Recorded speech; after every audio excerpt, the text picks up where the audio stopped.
So, ladies and gentlemen, it's a time for us to have a panel discussion. Our panel moderator, Rajat Shaheen. Sure. Good morning, everyone. So globalization impacts nearly every facet of technology industry. Businesses aim to deploy talent that is scalable, dynamic, cost efficient, and high performing. Despite numerous barriers, key issues such as the post-pandemic shift in work culture, a slowdown in global economic growth, major transformations, and the increased need for high-speed, cost-effective data processing has sparked significant debates. Attention is shifting towards multi-shore deployment models, including offshore, onshore, remote, nearshore, and rural shores. However, there is considerable ambiguity and dilemma in decision making. Today, we have assembled a panel of leaders from both the consulting industry and the enterprise clients to provide us with some insights on the topic. Introducing our first panelist, Mr. Venkat Gajala, the Senior Vice President and COO of Tech Mahindra's Global Engineering Services Group. With over 28 years of experience in global engineering R&D, he is a leader in driving innovation and value through strategy, sales, and global team leadership. His expertise spans across digital engineering, IP creation, and manufacturing solutions. The next one is Mr. Muthuselvan Ranganathan, who leads the customer experience solutions at Mastek. With expertise in Oracle, Microsoft, and Salesforce technologies, he is known for enhancing customer interactions and driving business growth. His experience includes significant roles at Oracle and Transys Solutions, with notable achievements in implementing Oracle solutions for major industries globally. He is currently leading a transformative Oracle CX cloud project for a telecom major in South Africa. The next one, we have Mr. Ajit J., the Vice President and Senior Manager at Citi. With over 15 years of experience in financial services sector, Ajit has strong background in software quality assurance, management, and business analysis.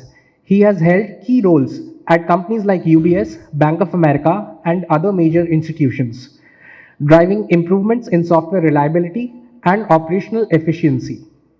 We have two more panelists joining us remotely from the US.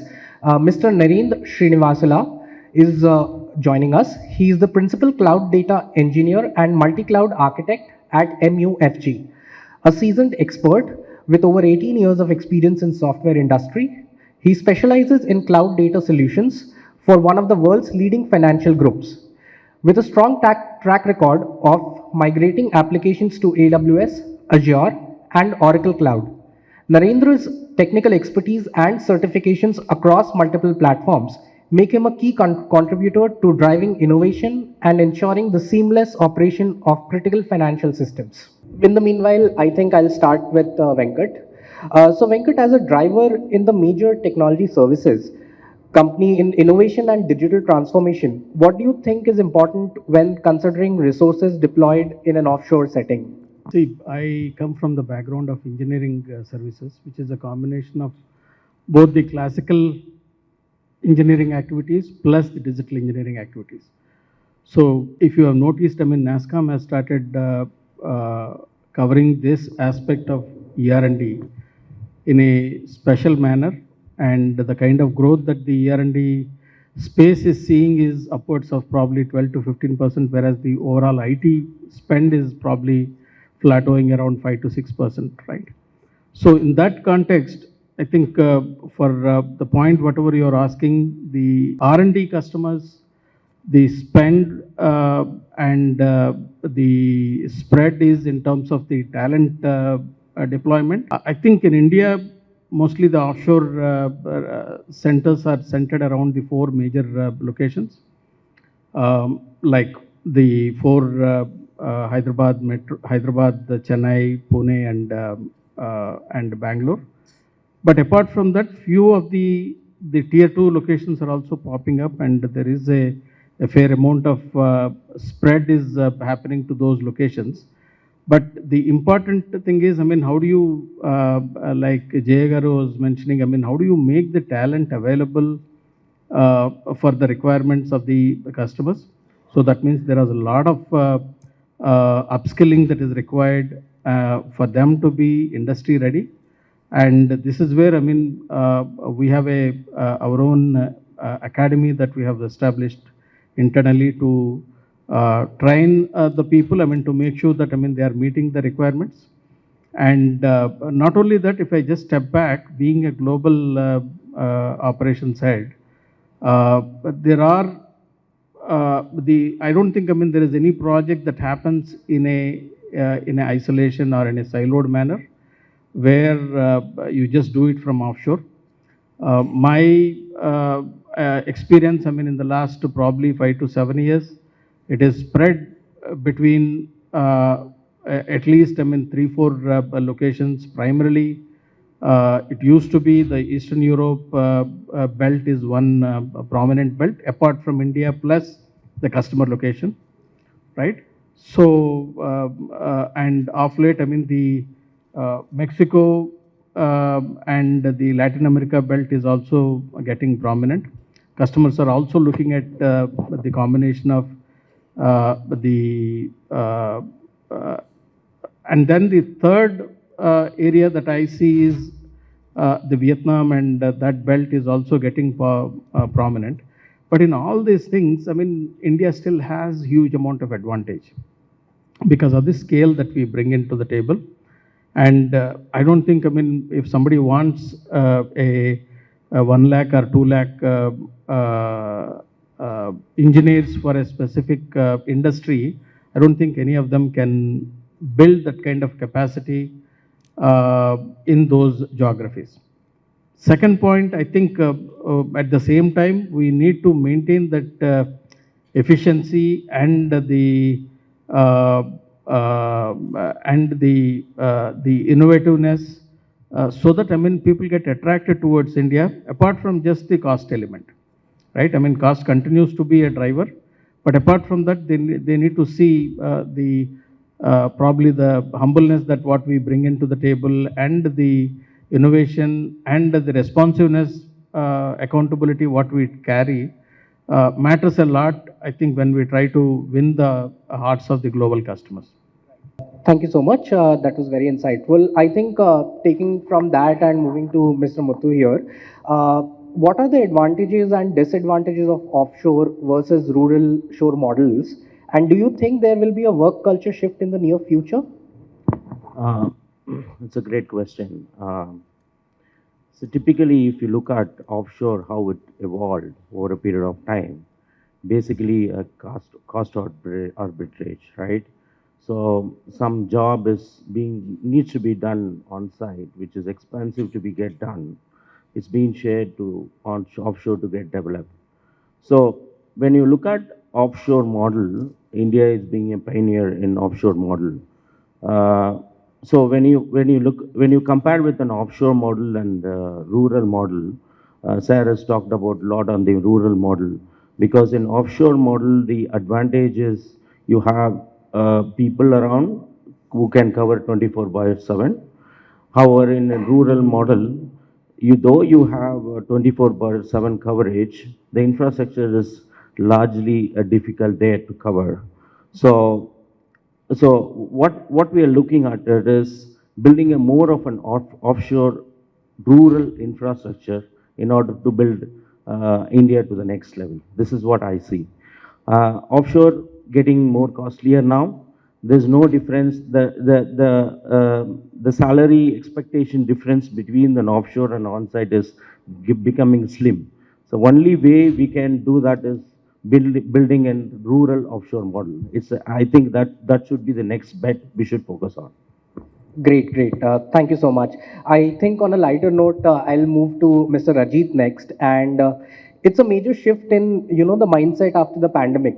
While enterprise clients were able to deliver what's in their pipeline, in your opinion, what do you think is more efficient, working remotely or in the office?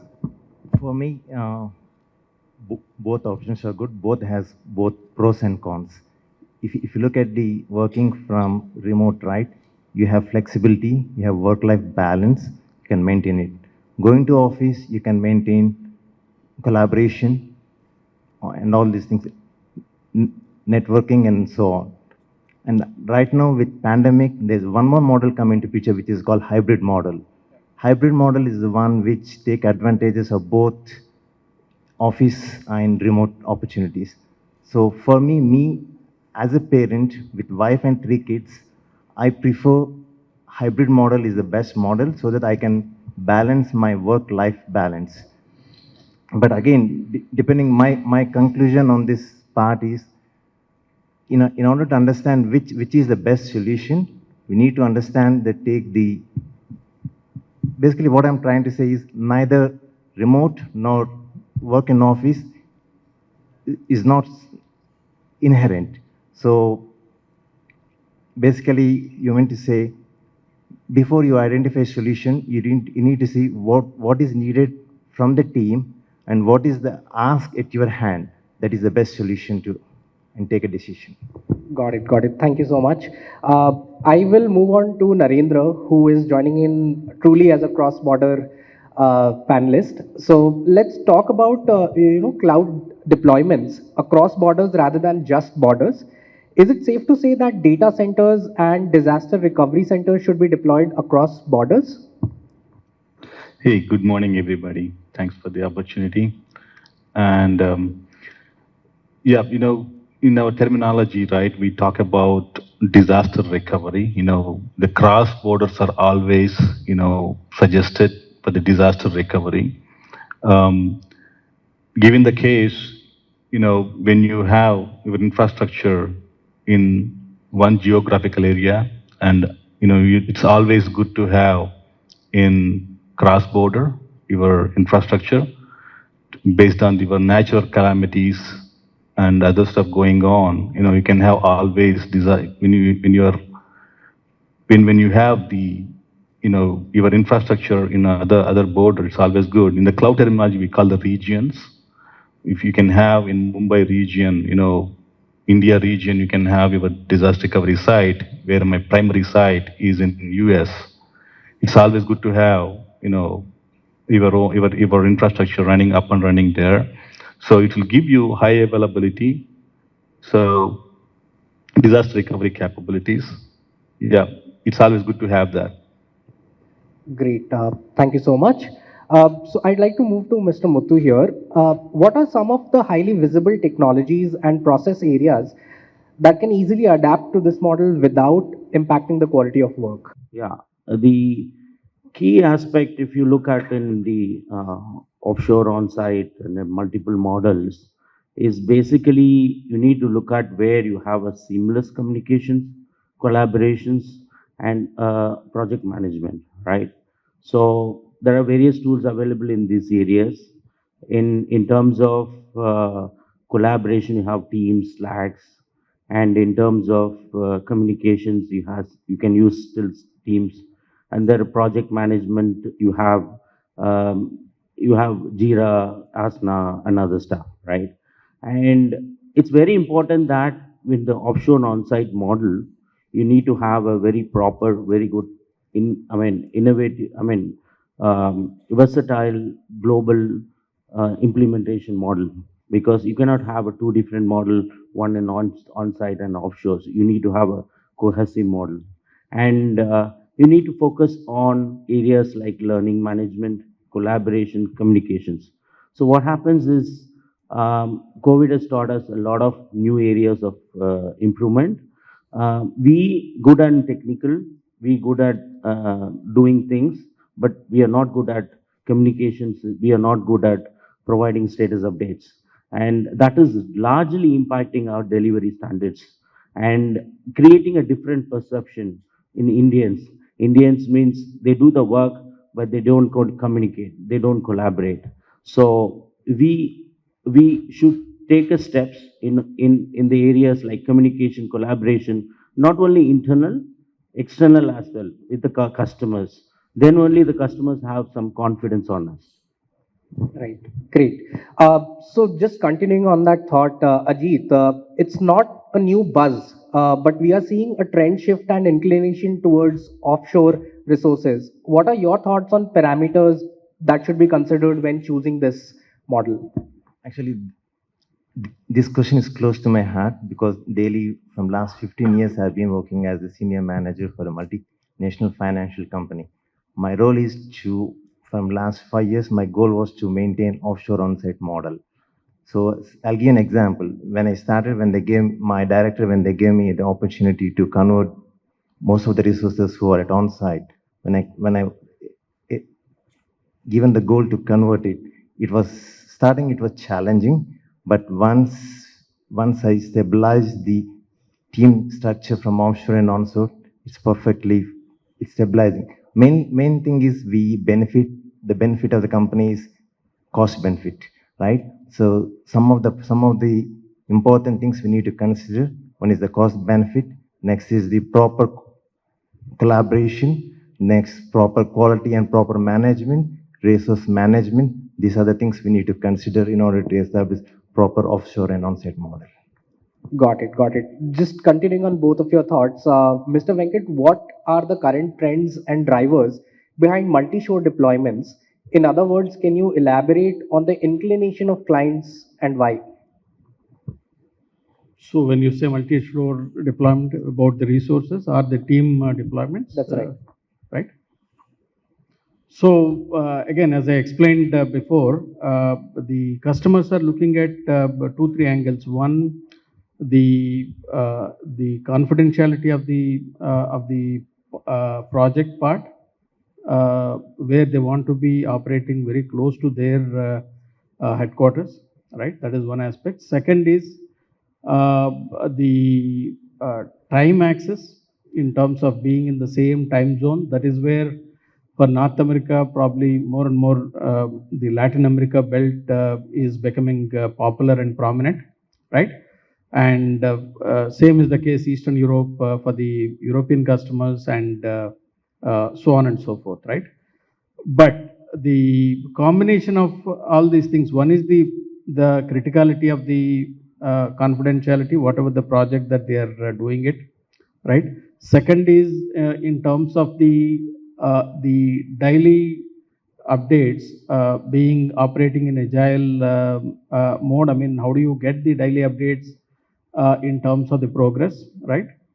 So that way, the same time zone is of prominent importance. So few pockets, I mean, the customers are looking at in the same time zone geography.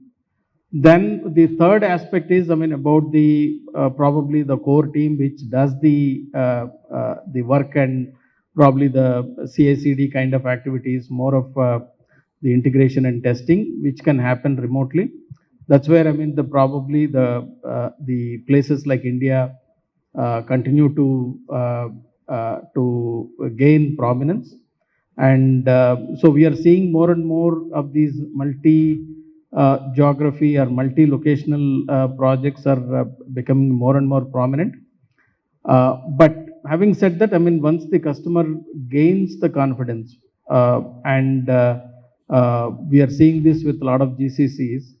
Earlier, probably the GCCs were being used mostly for the low-end activity, but that is changing, and they are getting into the core mainstream activities. So in that case, probably the number of deployments could be even just one, right?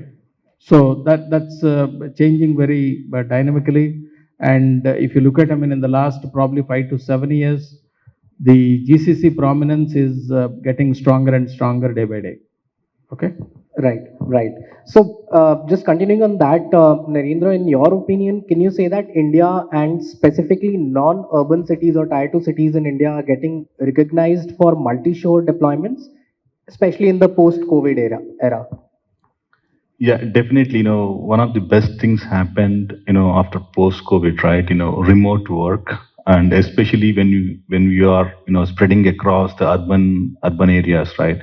The cost effectiveness, the amount of money we are spending in urban and non-urban, a lot of difference. And and also you are increasing the customer proximity, across, other areas. And we are going to get the talent pool from the other, areas also, right? From the urban areas and non-urban areas. Another thing, right? We are passing a message that the risk mitigation and business continuity, right? When we are spreading across rural areas, we are passing a message to the across the world that, our country, we can have, people, we can have these rural areas also are capable, people are capable to support, support these kind of an IT. And we can also say that, the talent pool we have in our rural areas, the tremendous. So the skill set what we have, we can showcase. And also 24/7 operations, people are ready to support 24/7 from the rural areas as well. And main emphasis is on here is the cost effectiveness when you spread to the rural areas. Right. So thank you so much for that. Continuing on that, moving to Ajit, in your opinion, do you think working from anywhere will be a new norm going forward as things return to normal post-pandemic era? That's a very good question and a tough question to answer. Working from anywhere, yes, it's good because cost effective is the first. Next, you get good people of talent people. Because right now it's in today's world, getting talent people for a crucial role is very hard to get from a particular location. But if you say work from anywhere, you can form a team with a good people of talent people. So those are the two big advantages. But again, depending on the work from anywhere, it's basically it's get adopted based on the company rules, what is needed for the company, and and according to the company, and we have to make a decision. Right, right. Thank you so much. So, Muthu, given your experience, can you share any success stories or case studies of effective multi-shore development? I don't remember any of the project which I did for the past 20 years where I did only onshore, right? Majority of the projects are hybrid project where certain tasks are done in onshore and certain tasks are done in offshore. And now, post-COVID, we have opened up in other region as well. So there is no fixed location barrier we have when it comes to talents. And we even opened up with all the rural areas, people joining from the rural areas, and infrastructure also improved a lot. So that is a way forward. I mean, people have understood that that's a way forward. But only challenge there is in terms of security, data security, infrastructure, and the visibility of the task. If you're able to manage that, meet it, you clearly can do it. And in fact, the large implementation which we did, a large on-prem to cloud implementation we did during the COVID period, which forced us to do the project completely offshore. I am not, I mean, my guys have not traveled to customer site anytime. They implemented, they gone live within a span of 1.5 years. It's for the large customer in Middle East. Got it. Thank you so much. So just moving on from this topic, Venkat, I think most of the audience here might not know Estonia's journey towards digital transformation as a country. It's been lauded by many. So can you please share more on their story and the ROI and benefits they achieved through their journey? Sure. It's a interesting story. I'm not sure how many of them are aware where the country Estonia is located. It is part of the erstwhile USSR bloc. And why we are probably referring to Estonia? Maybe there are a few other countries neighboring to Estonia, Latvia, and Belarus, and even Ukraine for that matter. They are all part of the erstwhile USSR bloc, which are having a inherent advantage with strong math skills. And some of you probably who have seen the erstwhile USSR textbooks. I mean, they are much more superior than probably whatever the US based textbooks what we used to get from an engineering point of view, that too classical engineering, electrical, electronics, civil, and so on and so forth, right? So there is an inherent talent there in that geography. And if you look at, I mean, the likes of EPAM has originated from that geography and then mushroomed once it moved into US. So today we all know it's a 3.5–4 billion plus enterprise application organization, right? So the reasons why the country has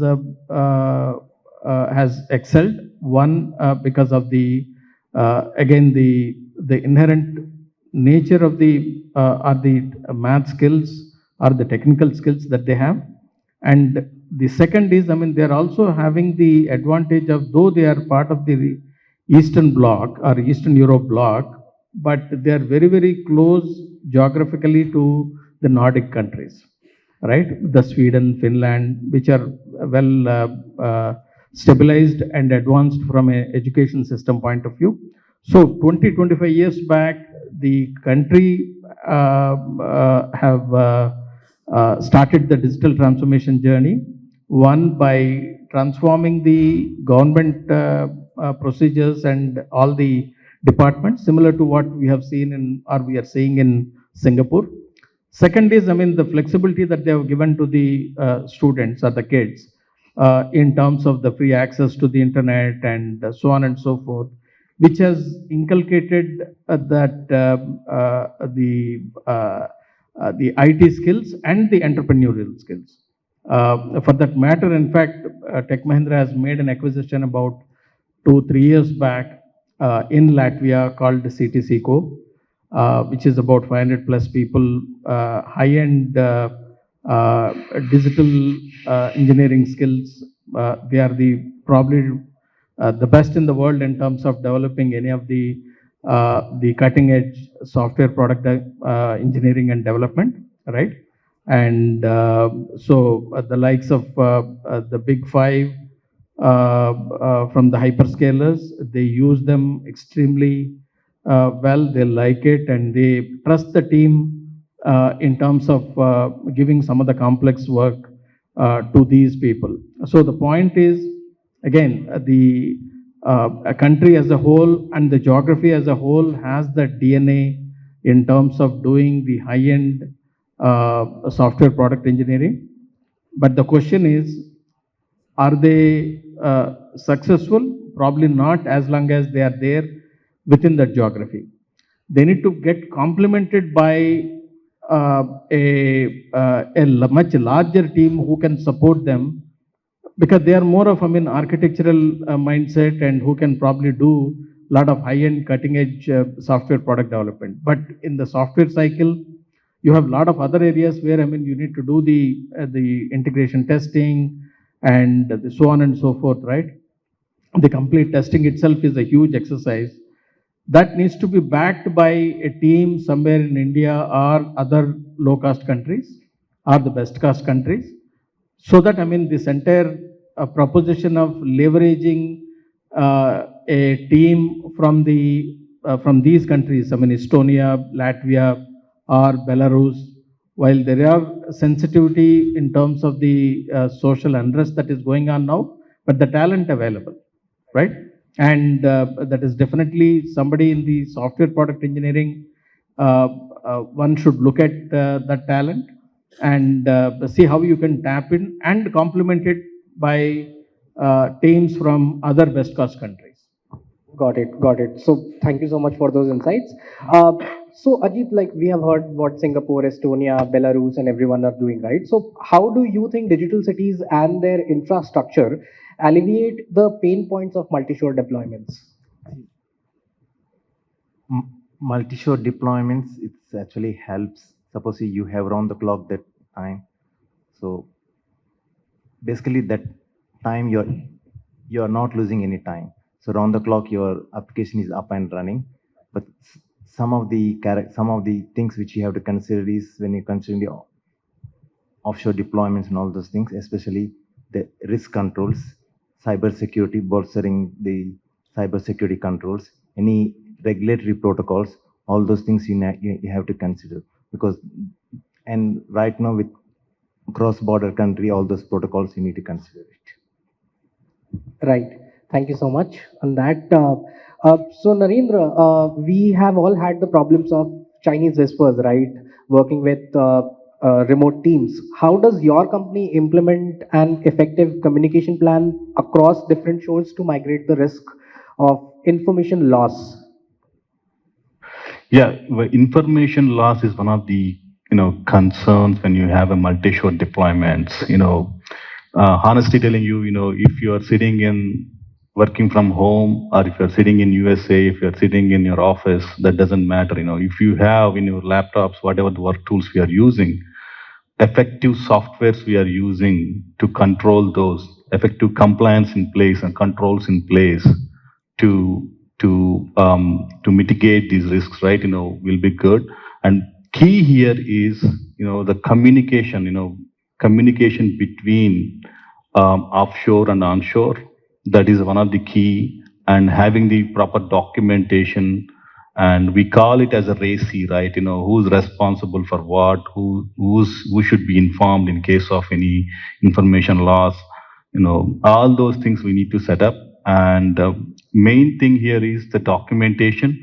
When you have effective documentation procedures, we call system operational procedures. When you are following the proper operational procedures, and when you have a proper tools, and some financial organizations, they are following. If you are having multi-shore models, they are keeping it in a separate base. People are sitting in separate area, and they're doing the work from there to make sure the financial organization, to the data of the financial data. Financial data is secured. It is not communicated across the other team members. They are, setting up a separate way in separate areas, desk areas in their offices.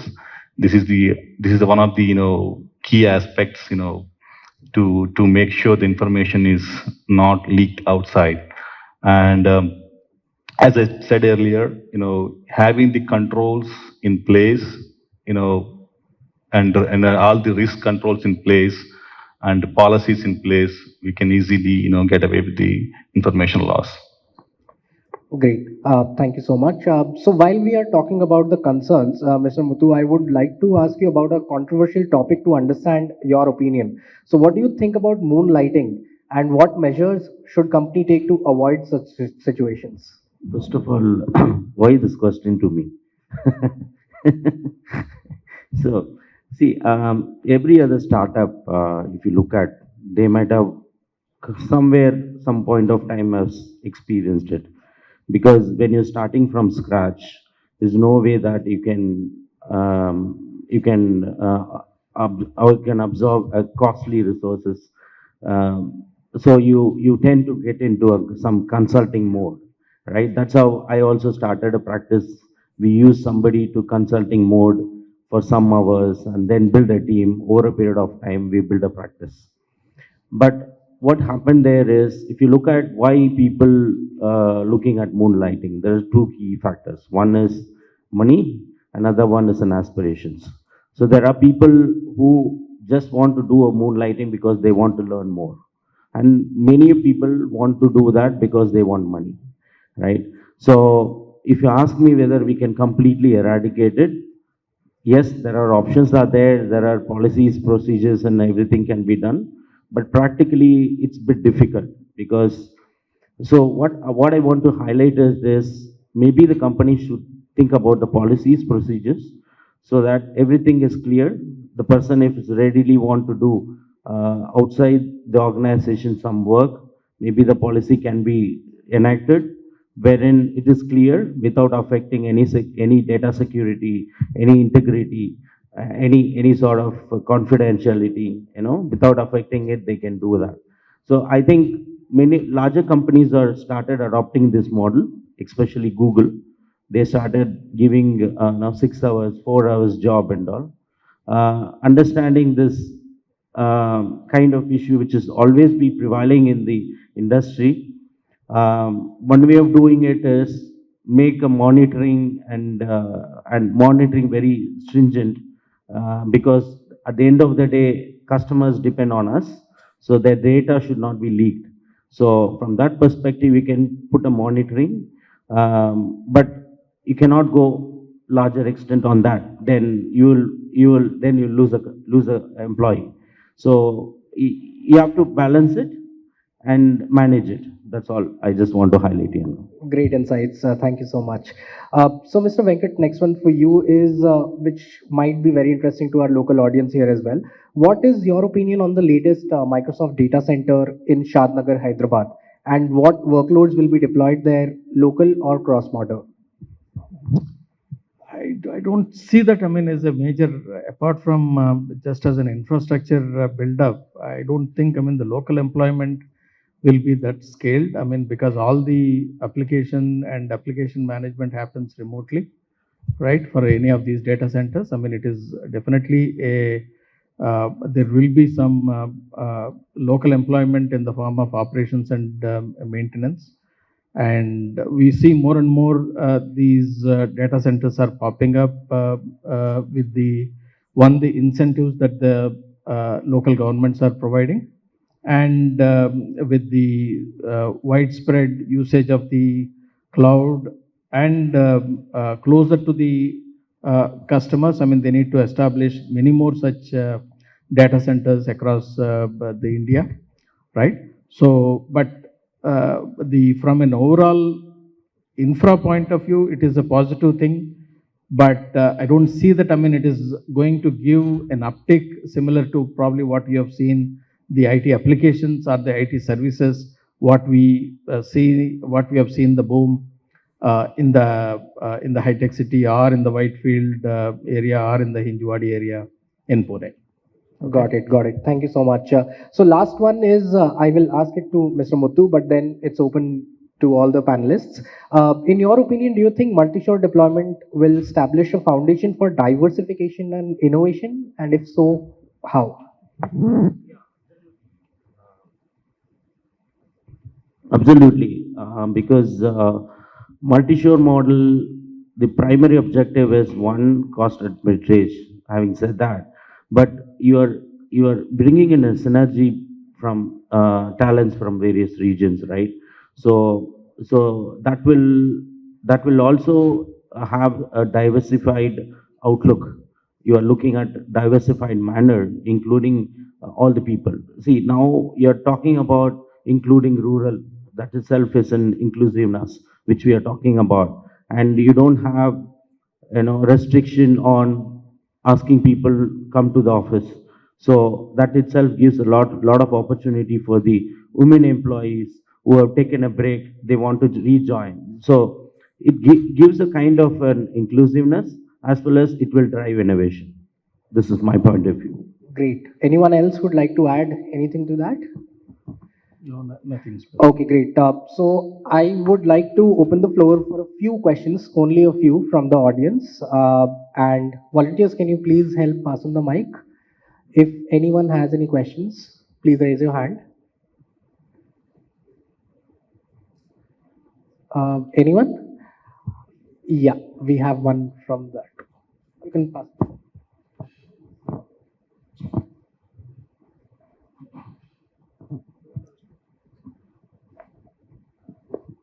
Hello everyone. Again, thank you for the wonderful explanation about the scenarios that what we are facing here. My name is Srinivas, and I want to ask about what is the impact of all the near-shore centers that are opening up close to US, or else as J. Chaudhary Garu mentioned about the Vietnam or any of those data centers, right? How does it affect our Indian economy, or how does it affect our Indian job market and the offshore development model? You are referring to the nearshore centers in like Mexico, South America. Yeah. So Canada, as I explained a while back, I mean, I think it is primarily, it is completely linked to the talent, linked to the economics, right? And linked to an extent the leadership likes and dislikes. I mean, most of the time that's what we have seen. There could be choices that people can make, I mean, directly come to a best cost country like India, but they may choose to satisfy certain internal conditions like a combination of best cost plus the nearshore facilities in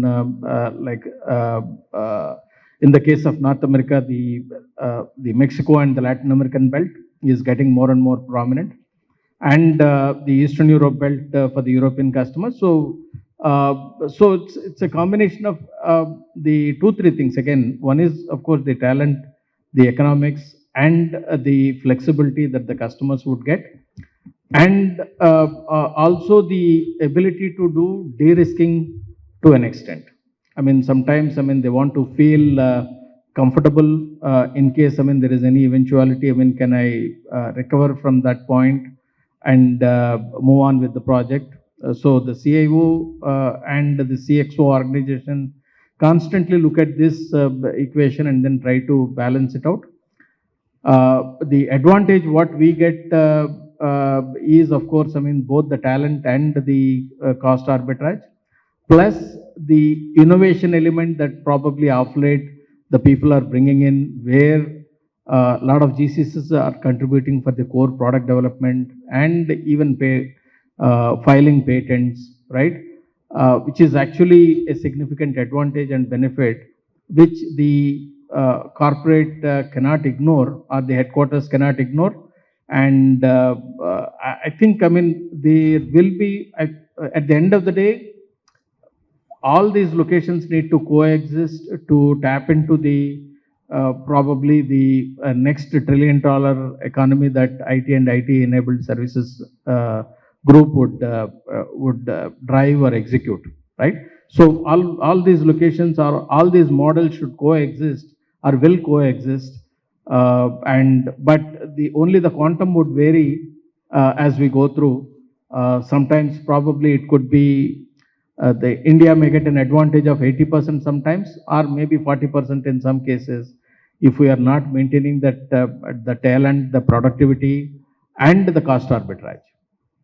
Right? That's my view. Thank you. Great. Anyone would like to add anything to that?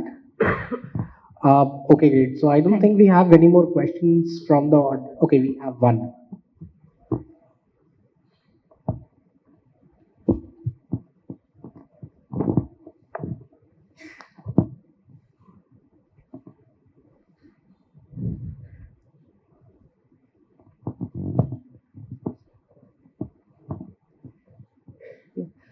With multiple execution models available today, be it work from home or work from office, or the hybrid models, or the on-site, offshore, or the multi-shore models available today, are we compromising on proprietary information, on data security, and what measures are organizations taking to contain this?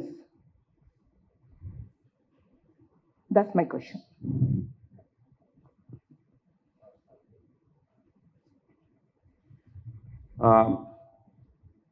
You want to know the tools, or you want to Yes. know how What measures? right? See, there are a lot of monitoring and triggering tools being taken care. For example, you have a laptop and you cannot access your emails outside your laptop. You cannot share any of your data outside your laptop. So organization is cognizant of these kind of data security breaches and taking a lot of measures to avoid any sort of data that's going outside your laptop. Your laptop is like your premise, right? You are coming to the office, you are working on it. Your laptop is becoming your premises, and advanced software is also have been there in managing the data security. So this is make way for people to be flexible in their working, because they don't need to worry, organizations don't need to worry about data being breached or data being shared with the others if you have this kind of softwares. And there are various software and technologies are there in place now, and more companies are adopting to it. I want to add your question? Yeah. I want to add on to Muthu sir's, point of view. There are latest softwares in place in the market. Even if you are sharing the screen and even what you are talking in your teams and what emails you are sending outside, in this AI world, you can easily identify, you can easily block them. That kind of era we are in now. The AI is more powerful. There are softwares like BehaveWalks. What you are talking in your teams, what kind of language you are using, everything is monitored. Everything is monitored. Great, great. Thank you. So I think with that, we'll close the panel. And as we have heard today, multi-shore deployment is not just a logical decision, but a strategic one that impacts innovation, efficiency, and security. Thank you to our panelists for sharing their valuable insights and to our audience for their participation. Thank you so much. That was